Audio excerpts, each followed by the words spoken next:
Hello' guys নমস্কাৰ সকলোকে। এইফালে ৰাতি মই ভিডিঅ' বনাইছোঁ দেই, আৰু মই আজি বেলেগৰ হাজবেণ্ডৰ জাম্পা পিন্ধি আছোঁ।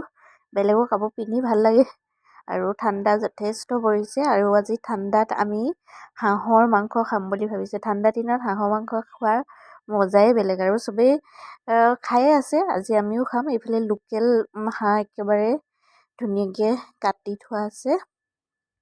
ইফালে মই হাঁহৰ লগত দিবৰ কাৰণে পিঁয়াজ, ৰচুন আৰু আলু দুটা কাটি লৈছোঁ। আৰু এইফালে মাংসখিনি একদম পূৰা ৰঙা ৰঙা হৈ আছে ন।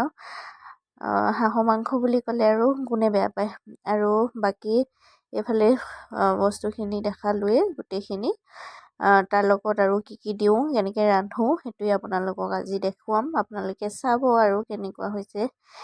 এইফালে মই এখন কেৰাহী ল'লোঁ। কেৰাহীত গৰম হ'বৰ কাৰণে দি তাত তেল দি দিছোঁ। আৰু এতিয়া মই ইয়াত পিঁয়াজ দি দিম।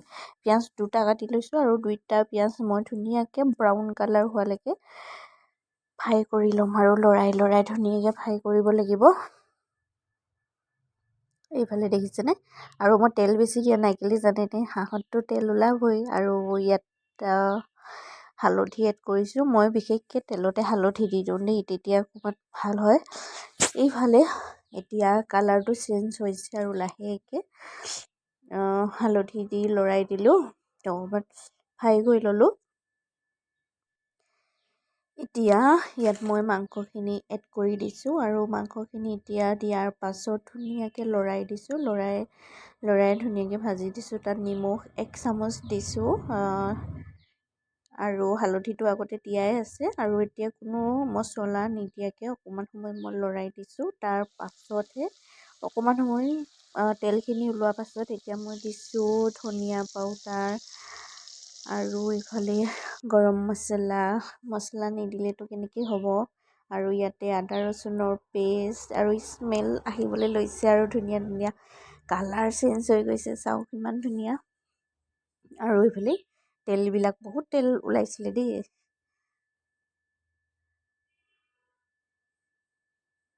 এইফালে হৈ গ'ল। এতিয়া মই ইয়াতে কাটি থোৱা আলুকেইটা দি দিছোঁ, আৰু আলুখিনি দি মই অকণমান সময় লৰাই এখন হাফৰ দি ঢাকি দিম অকণমান সময়, আলুখিনি তেল সোমাবৰ কাৰণে। তাৰ পাছত লাহেকৈ মই ইয়াত অকণমান পানী দিব লাগিব, যিহেতু অকণমান উতলি সিজিব লাগিব। সেইকাৰণে মই ইয়াত পানী ব্যৱহাৰ কৰিছোঁ। আৰু পানী দিয়াৰ পাছত মই এইখিনি অকণমান উতল আহিবলৈ দিম ধুনীয়াকৈ।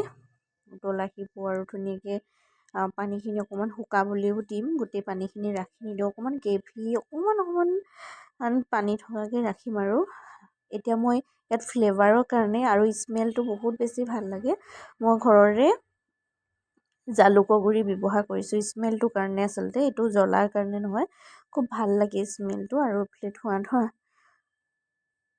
আৰু এইফালে হৈ গ'ল ৰেডি। আজি আমি হাঁহে আৰু ধুনীয়াকৈ এসাঁজ খালোঁ। কেনেকুৱা পালে জনাব চাই।